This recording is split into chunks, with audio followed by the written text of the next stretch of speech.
Welcome to Contractor Cuts, where we cover the good, the bad, and the ugly of growing a successful contracting company.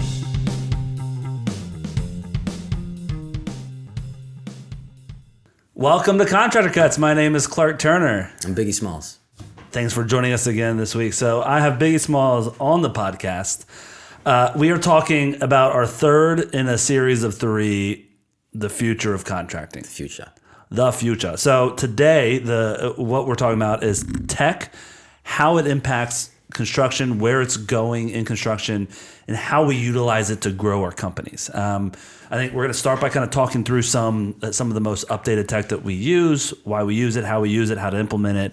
That'll be a shorter part of this, and then we're going to go into how growing a company today is different than 15 years ago, how we utilize some technology that we have access to be able to grow, build, duplicate, and really help us grow the company to the next level that we have really implemented through ProStruct 360 and our coaching and our systems and processes, that sort of thing, to really help you. So that's today's podcast. It's the final of our Future of Construction series. So let's start with tech. Different techs that are being used. I kind of put together a list. I'd love to hear your thoughts on them. The first one that I have on here is when you are, and this is more for the builders doing construction on properties, but using LIDAR to be able to assess. Fill us in on what someone would use LIDAR for if they're looking for, say, where are we going to put a house on a property, that sort of thing. What's the use of it and how do you utilize it? Well, you kind of took the main one. But if you're trying to build somewhere, one of the first things is you need to know where you're going to put the house. Yeah. And the way that that's typically done is you take soil samples around where you'd like to have the house. Yep. And based on those soil samples, your engineer, and if you're doing septic, it's going to tell you what your requirements are going to be for that type of soil. And It might be like, this is not good soil, don't build here. But you got to know if there's rock, like big rocks, a lot of rocks, boulders, bedrock, what is under the ground to the point where we're going to run into this if we dig. Yep. That has always been done by guess and check. We found the soil sample, this should be good. We dig down, hey, we hit rock, it's a $10,000 change order, we got to explode it. If you use LIDAR, and I don't really know a ton about the LIDAR deal. Sure. From my research, it looks like it's probably cost somewhere between $2,000 to $5,000 to have the service done. But if you've ever built a house, or if you've built, multiple houses, that the under the ground stuff, the stuff that you run into, those change orders can be pretty crazy because it's not just, hey, we found rock, we got to get rid of it. It's the foundational aspect after that, the concrete that you need to pour and the amount that you need to pour because of now this obstruction that you're removing. You've just increased the volume of concrete typically that you need to pour. Well, and you've delayed your project 3 to 6 months because now new drawings, new septic approval, new, God forbid you need to use dynamite, literally. Yeah. That's a different permit. Yeah, there's so many things. I mean, I think the two main things with LIDAR you're getting is site analytics of what's happening underground, what's happening around it, and the topographic side of it to where if I'm doing a house with a sunlight basement to where it's underground on 3 sides and it's out, you can move it 14 feet to the left and save yourself thousands and thousands of dollars by not having to dig as much, by setting the house naturally into the ground to where we're not digging out this huge pit, but we're actually just going to have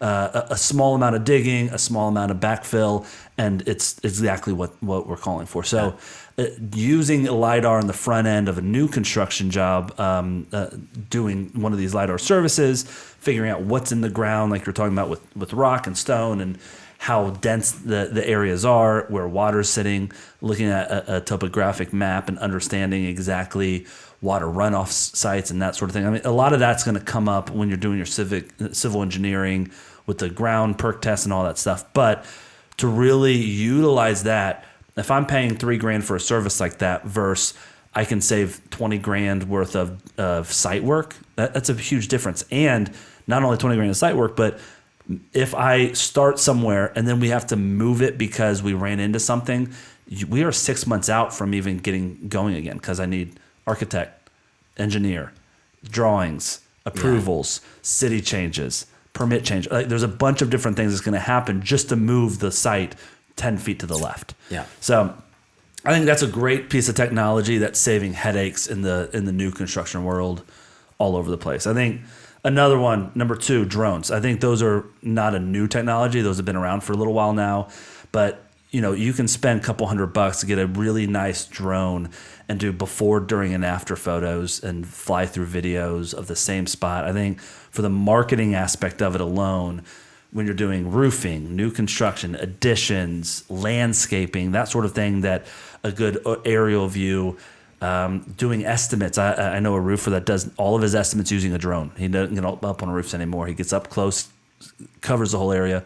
Great. Utilize it for that sort of thing. There's probably like insurance that like breaks you get on insurance for that. I'm sure. So utilizing drones for aerial site surveys, monitoring progress, safety inspections, that sort of thing, getting photos to understand, we're going to have to pull the whole chimney box off because if you look, it's all rotted around the top where it meets the roof. Stuff like that you might not have seen otherwise.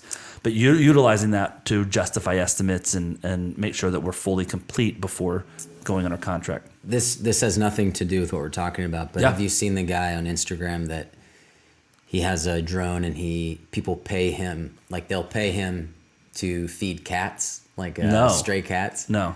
It's really enjoyable. It'll like land, the drone will land, and this like cat will come out of nowhere and they have a bowl mounted to the drone with food in it. And the cats will just randomly come out, which is it's pretty smart. It's a pretty fun. James McConnell Construction and Cat Feeding. Your next business. Why not? I wouldn't do cats though. Cats aren't really my bag. I look for dogs. That's true. Maybe baby bird feeding. No, not really a bird guy. Okay, that's fine. All right, so the next one, going back into it, away from drones. AI powered takeoff software. I'd like to stick on drones. Let's get back to drones. Let's get back to drones. All right, so James, what's your favorite thing about drones? Feeding cats, man. I can't get enough of it, man. It's just a passion of mine I found, and I won't get away from it. Cool. Great to have you on the podcast. All right, we're switching to solo podcast. AI-powered takeoff software, I think, is something that people are using. What's funny, though, I gave this advice earlier this week to Contractor.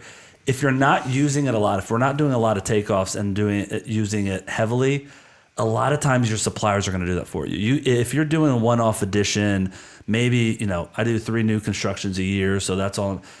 I don't know if you need to invest and learn a new software for that. I mean, a lot of the lumber supply companies are going to do takeoff for you if you send them the blueprint. So utilize your resources before spending a lot of time learning and training in some of these takeoff, the plan swifts and that sort of thing that you can use for takeoff. It's great. It's helpful. And if you don't know what takeoff is, it's really being able to identify from blueprints exactly how many 2x4s you're going to need, how much materials you're going to need for the plans that you have down to the penny. And one thing, getting into it, yes, use those suppliers, but that's a good kind of dip your toe into the water. Yep. Spend $20 a month on ChatGPT and see what it does for you. Use your suppliers as a barometer for how accurate your ChatGPT can be for you. In my experience thus far, it's not been very good at consistently and accurately reading plans. That has a lot to do with the prompts that you give it. Are you pumping plans into ChatGPT? I've done it. Yeah. Actually, before ChatGPT came out with the $200 a month version, it was doing a really good job, and then all of a sudden it stopped. Yeah. And so I don't know. I haven't paid for the $200 version. I don't think I can utilize it enough. Honestly, the $20 version is pretty sufficient for what I need. Yeah. But it was doing a good job, and then all of a sudden it wasn't. And that's just going to happen. They're giving you a product to use, and they're trying to see how can we monetize this, and then they take away some of the features and make that a special feature. Sure. But I would use that as kind of a barometer and see what it does for you, because you never know how quickly you're going to get this stuff back from folks. Yeah. So being able to do your own takeoffs, there's a lot of value there, especially if it's like you can just feed something into chat and it'll give you something, and you Well, can use that as a baseline. If you go back to some of our other coaching that we've done and talk about in the podcast, process-wise, we don't need Takeoff service for an estimate. That is on our final revisions, getting our dollars down. You should have a roundabout per square footage, per linear foot of walls, some sort of set pricing that you're doing for the property. Maybe a ChatGPT is going to help you with some of that type of guesstimate pricing. But if you're doing your estimates right, I don't need Takeoff services and down to the penny of how much the materials are going to cost me for framing on my initial estimate.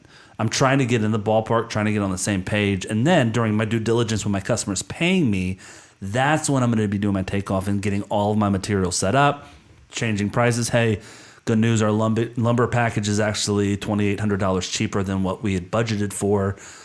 Here's, I can show you my Takeoff cost and that sort of thing. So process-wise, when we're talking Takeoff and those type of softwares, they're super helpful.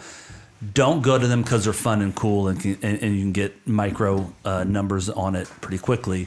Save that until you get down the road with the customer. We're trying to get round numbers. And that kind of leads into the next line item, which is ChatGPT, like you were talking about. Utilizing ChatGPT, we both pay for the system. It is a very helpful way to go about life these days. I mean, we're not going to sell you on using it. If you don't use it, get into it in terms of whether it's checking your emails, helping you think through things, building things out. It is a great assistant. It is helpful. I would say, though, people are becoming real lazy. GPT dependent. Oh, my goodness. Yeah. I mean, if you use it, you can spot a ChatGPT email coming at you, because people will copy and paste it and send it. And it's like a different color. Like the letters are a different color. It's broken out in a certain emojis, way. Yeah. Even if you get rid of the emojis, I can tell by the way things are coming across. Yeah. Somebody sends me an email by themselves versus one that they send from ChatGPT. It's very different. And if you're not consistent with the way you're communicating, it's just a dead giveaway. And I can't stand it, honestly. Because it's like, hey, buddy, I could have typed that into ChatGPT. I'm asking you because you have the actual experience right here. And I don't even know if you vetted what ChatGPT just told you. I helped my wife yesterday write an email to someone she works with that was a bit of this is how I'm feeling about the project. This kind of some, not conflict, but like, hey, let's talk about this. Let's put it all kind of out on the table and talk through what's going on. I was like, the first sentence in this needs to be, just so you know, this is 100% my feelings and thoughts, and I did not use ChatGPT to write this. Because I wanted that statement of, this are my feelings about how things are going. And I want you to know every word on here I thought about and wrote. Like, to get to a point to where you need to state that before having an email that goes out, that's crazy, but that's where we're at. Yeah. But it's a great use for, especially in construction, where maybe you're not great at typing, you're misspelling stuff, throw it in a ChatGPT and churn out a better looking email. I think on top of that, one thing I've used ChatGPT for is interior design. You can take a photo of a room and say, hey, we want this to be a living room. We want a sleek, upper class feel in it. We want it retro. We want it this. We want that. It will drop couches, pillows, lamps, that sort of thing, to where you can, if you're trying to do marketing and I've finished a kitchen or I finished a living room and it's kind of plain because no one's living in the house, use ChatGPT to do some interior design work on it. Get some ideas for a kitchen, right? You can upload your client's kitchen and say, hey, can you redo this photo? And there's a bunch of different, Mid-Journey, there's a bunch of different photo editing apps, another AI, but utilize that stuff to take 10 minutes to take a client's photo, put it through there, and send them the photo of, hey, here's some alterations on the photo of the way the kitchen would look if we went black cabinets like you were trying to, getting crazy with it. Utilize it for that. Photo editing, changes, presentations, pitches, that sort of thing. You can really utilize that ChatGPT and other AI assistants and that sort of thing. Couple more. Mobile LIDAR scanning apps for interiors. There's a lot of these, 3D rendering where you can walk through a house and it's going to build you a 3D model of the interior of the house. Very cool way to do it. There's a lot of stuff like that that's helpful. That might be good even for capturing before and after photos or CYA to make sure that whatever's in the house currently is the condition that we give it to you back at, and it's not our fault that there's a hole in that wall. But there's a lot of good 3D rendering, 3D scanning using even like mobile devices down to your phones and iPads that can do a lot of that for you. So that's a really cool tech. I think the last one that I've got is our own ProTruck 360. I think using a construction management software, and this is where we're going to land some for today. The systemizing of how our processes work is how we duplicate and train people up in our company. But it's more than just systemizing and training them steps and processes, and we're gonna get into some of that today. But utilizing this tech is helping us get things done quicker, faster, more impressive, and allows us to show people that we've done a lot more work than actually we've put time into it. Right? If I can spend an hour on this project and make it feel like I've spent 3 days on building out design and some other stuff, it really goes far on selling that with your customer. So a lot of these are for that's super helpful tech. But going into it,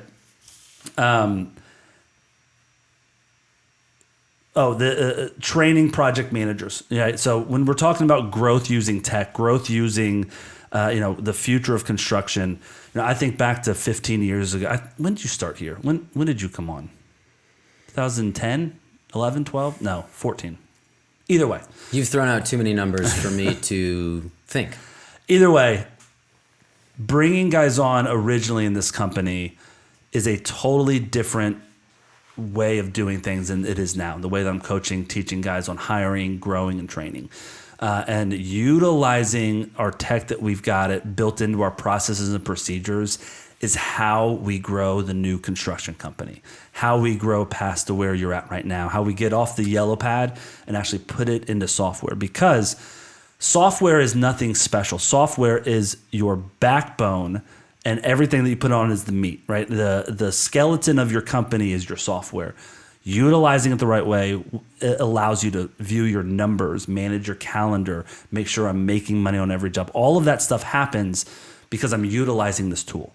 And so what we want to do is have a technology like ProTruck 360 that our systems and processes happen the same way every time.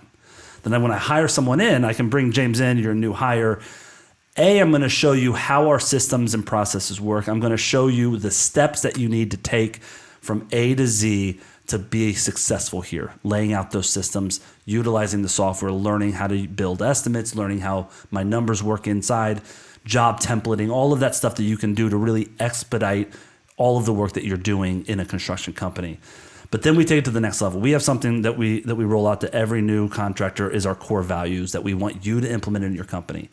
And they're not just normal core values. These are They're cool, Mom. Yeah, it's not like integrity, loyalty, kindness. It's not just words to put on a vinyl sticker on your wall to make everyone walk past it see, okay, they got integrity here. Our core values is a threefold: communicate, advocate, lead. And these are the ways that we do it. And when we train a new employee on core values, we are saying this is how you filter your decisions. So it's a 2-part training for new employees that we utilize our software for. Number 1 is our software doing the steps and the processes of point A to point B. This is how you do everything. Number 2 is the core values. This is how I want you to have a vision of where we're going, what we're doing, and how to filter every decision and conversation you have with our customers. I can train you on the core values to think like me. I can train you on the software to act like me. And if I can do both those things, I can duplicate myself in this new hire to where I'm not just hiring an assistant, but I'm hiring a second me. And I can grow that person into running and being better than I am, because they've got skills that I don't, and I'm training on them on the skills that I do. And so I can help my employees be better than me inside of my company. And that's the goal of utilizing this technology and what we've got. Also our processes, procedures, and our trainings. That's kind of the core of ProTruck 360 and our coaching side. Training you on both those things, how to systemize that, how to grow it. So that's kind of us, how we utilize and how we grow and what's changed in this. And I think kind of our magic sauce on helping guys be successful in construction. I'm training them on those two the two-pronged attack of how I do my work and how I think about things, how I filter decision making on job sites. We marry those together in how you're supposed to be operating in this job. And then from there forward, it's accountability, training, and help, support. How do I do this? How do I hold them accountable? And the software, the technology that we're using allows you to know everything that's going on the job site without micromanaging the guy, without calling every single day. Now what's happening? Okay, now what's happening? Are they pissed? Hey, your customer called me. What's going on here? We don't need those phone calls anymore. We need to meet once a week. We need to go through the software, do our PAL meetings or however you're assessing the software job by job, and give them that support as the leader. So anyways, that is how we're utilizing tech and moving forward. I think one thing that, a stat that I found when researching this, 81% of clients say they'd pay more for clear communication and processes over someone that's less clear. 81% are fine with paying you more because you are clear in your communication and how your processes run. That alone goes to our client engagement agreement. That alone goes to the education that James has been preaching on every single podcast, that if we can educate our customers, if we can get them to understand the process, their expectations that they should have of us, and our expectations we have of them, 81% of them are willing to pay more for us and for that product, which I think is proof in the pudding as to why what we're doing works and why it has been successful. I don't know. Sorry, it's a little tangent on it, but go ahead. We haven't talked about this, and this is older technology anyway. But a lot of guys don't use this, but all inspectors use it. But like those thermal guns. Yep. Not just for insulation, but specifically for, and these aren't expensive. They're like $175, $200. You can get a thermal gun that will show you. The heat register behind whatever you're looking at. Yeah. And the way that I like to use that is with your shower pans. Every time that you do a shower pan, you should be running hot water, and when you're doing the test, and checking it with your thermometer, because if you can catch it before you do all of your tile work, you're in a much better. You're saving thousands of dollars. And weeks, if not months of time. But like nobody uses it. Nobody uses it. But the inspectors do. Yeah. And they'll go in there, they'll shoot it, and they'll know right away you've had a leak for 5 weeks. Yep. And, let's go downstairs, shoot the ceiling and below it. Let's do it. Yeah, there's plenty. And we love gadgets, right? Let's go, gadget. Full approval of buying that gadget because it's so helpful. And it's a write-off. You write it off. You just write it off. If you're looking to improve your systems and processes and to start utilizing some of this tech today, what I would say is step one, go to ProStruct 360, get the software. This is, self-promotion 101. But if you're not using us, use some sort of software to start building your estimates the same way every single time. That's where we start. Build your estimate the same way. In our software, when you're building your estimates, you start saving them, the line items to use again in the future. And then we can also build a job and use that job again in the future. In the software, if you start a new project, you say, hey, this is very similar to 123 Main Street we did 6 months ago. I want to copy all of the stuff from Main Street and put it on this job. So I can start my the first minute of my estimate has the full 123 Main Street estimate that I built 6 months ago as the basis. Then I can edit it, change it, delete stuff, add stuff. But getting systemized in how you're writing your estimates, sending those estimates out, how we invoice, and how we do work orders. Start there in the software. That feels very basic. It's like, well, QuickBooks does all of that. It does, but not like this. And this also communicates and dumps it all on QuickBooks for you and manages your QuickBooks as well. But start there. Get on some sort of a software where you can systemize how you're doing things, look professional, and really start building a foundation to hire people and grow on. And I think that's what sets ProStruct apart from other softwares is it's built for hires and to grow a company. It's not just built for estimating and invoicing. And that's kind of you don't understand it till you get into it and start hiring and seeing how we can really manage employees in it. But it's really good for growth. Also, some other stuff to be auditing. Look at your Google reviews, your website, your footprint. I think that's something else that the deeper we get, when I'm looking 15 years ago to today, Google My Business is 100 times more important now than it was when I started this company. 19 years ago. Of course, reviews matter, but website expectations that customers have now than back then. Google reviews are the most important thing you can have. Having a lot of them, having good ones, responding to every single one. How I'm facing there's a lot of AI that will help you with that stuff. ChatGPT will go to your website and review it for you. There's tons of stuff like that to utilize some tech to really kind of get yourself 1 foot ahead of your competition. I think those are two really good things. If you have a project manager, here's something else you can be doing. Sit them down and ask them what's unclear to them. What is the gray cloud over anything that we do? What part of our process is broken in your mind? What part of our process do you not really understand? If you start asking them those questions, they will love to help make it better, right? And so I'm not going to be defensive. I'm going to say, okay, cool. Tell me more about that. I didn't realize you don't get that, right? Let's start fixing our processes to where as we grow the company, we've got software that we're running. The processes are built inside of that. We've got trainings that happen. Everyone acts the same. And that's how we're growing into the next year. That's how we're getting to the next level within the company. And then the last thing I'd say, we've said in the last 2 podcasts, but signature services. What's my niche? What is my signature service that I'm offering? And I'm going to lean into that as well. So owning the niche, owning what you're doing, your signature service. I'm the ADU guy. We do the barndominium blueprint company, right? Whatever you want to call yourself or the niche that you want to service, really start pushing that. There's so much content out there that you can build off of to really push yourself into the front of the line. When someone's looking to build something specific, they are going to find you as opposed to you're one of 1,000 contractors in the area. No, I'm the Barndo guy. So I'm going to go to the top of the list. No, I'm the ADU guy. I'm the kitchen and bath maestro. Whatever you want to try and let's go on.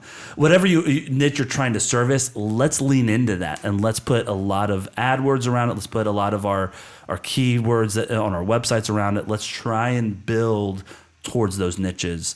As the construction industry grows, there's bigger and bigger niches that you can be servicing.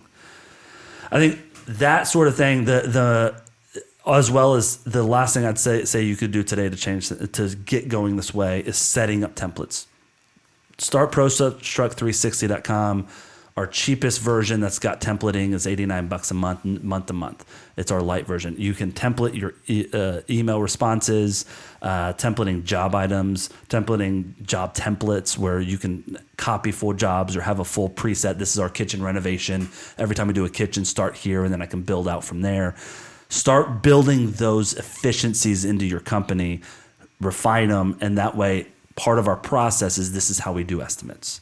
Those are the things I'd say start doing today. Sorry, I went on a tangent. Did you fall asleep over there? No, you're all talking. I don't know what you want me to say right now. I don't want you to say anything. I just check it in over there. I think the quad espresso has hit in for me. So, anything you're going to add to this? Anything about technology growing into the future? Things that are different now than 10 years ago when we were running things that are helpful or hurtful? And anything? I think there's a lot of fear for people. Yeah. I don't think that the construction industry has ever been one that's been known for adopting new tech. It's like things come out. I mean, I take that back. It's not game-changing tech. There's a lot of really cool things that you can find at trade shows, different takes, how to do things like the pier footings that you can now use for decks that aren't, you don't have to dig an entire footing. You can just drive these pylons in different directions. Yep. And that's sufficient, and building codes will accept that. It's not like that. ChatGPT has changed things for AI. Has changed things for a lot of people, and there's a lot of fear around what's this going to do to our industry. And I think for certain aspects, there is some fear there. Like if you can, and some of this isn't even AI driven. It's what we were talking about a couple episodes ago. Where is the industry going? And a lot of these ADU units, those are you can prefab build those. You've got a lot of people trying to take angles of things like we're going to build everything off-site and drop it on-site. You pour a slab and drop a house on it. Yeah, and then modify it from there if need be. So yeah, there's good reason for framers to be a little bit concerned. There's also these like 3D printers that can make, the concrete houses, but how many people are going to actually do that? Yeah. How long does it take for something like that to become more ubiquitous mainstream with the industry? But if you are a general contractor, those people, whoever's doing that for you, you need to manage that process. There's other guys that are coming behind the people that are 3D printing your foundation walls that have to work with the other trades. Yep. So there still is a place, and you just have to find your spot in there. But the big thing is, like with the ChatGPT stuff, there's a lot of bullcrap that you got to swim through because it's not all accurate. And people that just use that as a Band-Aid or a salve for everything are going to come up real short, because there's a human element that I think at the end of the day, if you're listening to an Audible, you can this is an AI reading a book that an AI generated. Yeah. I'm feeling nothing. There is something about a human element that the trades and building has always been. There's a human element that people, I think that AI is actually going to reveal more to people about how important our place is in the whole value of it, the way this world operates, because you're going to find this very, very binary, the way that computers operate is binary. It's either this or that. There's not a lot of gray, and there's not room for that in our industry. Yeah. Everything's gray. And so I don't think that we need to lean in so much to the fear of the technology. Yeah. We need to look at what it is and utilize it for what it is. But utilize it, because there is benefit there. It wouldn't be such a popular thing if there wasn't benefit there. But you do need to weigh the cost-benefit analysis of how much time and how much energy am I going to put into utilizing this new tech, and how much energy am I going to put into doing what I've been doing, and that's making connections and building relationships. Yeah, I would echo that in terms of like a ChatGPT is a tool. It's just like when such a tool. So just like when spell check came out on Microsoft Word. It's like, I remember when spell check came out. But it's like when it started. Used to do spell check for a nickel. But it was something that, like, it's not writing my essay for me. It is correcting and helping me make what I'm saying better. Mm-hmm. And ChatGPT is just that times 1,000. But it's not. It will write an essay for you, but it won't be your essay. If I'm writing an essay and I'm using ChatGPT to spell check, to say it in a little bit better, more clear manner, great. It's a tool that you use, and just like everything else. Also in our industry, though, there's two extremes that I've seen coming into the coaching program. One extreme is, I use a yellow pad, I hope that's okay because I'm not changing.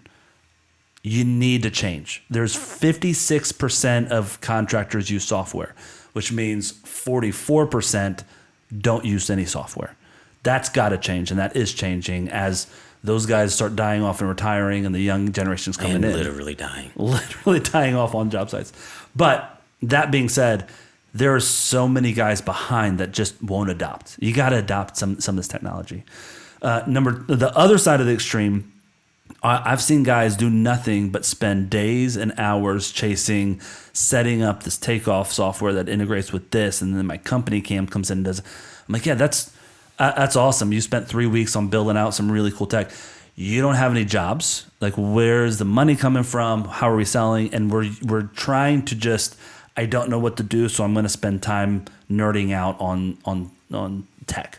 So there's kind of the opposite extremes that I've seen come through, where it's like, use it, utilize it. It's a tool, but let's help you use the software that we've got and the technology we got to duplicate ourselves, make our product better, make our services better, make our customers' experience of us better. And if we can do that, we're growing into the future.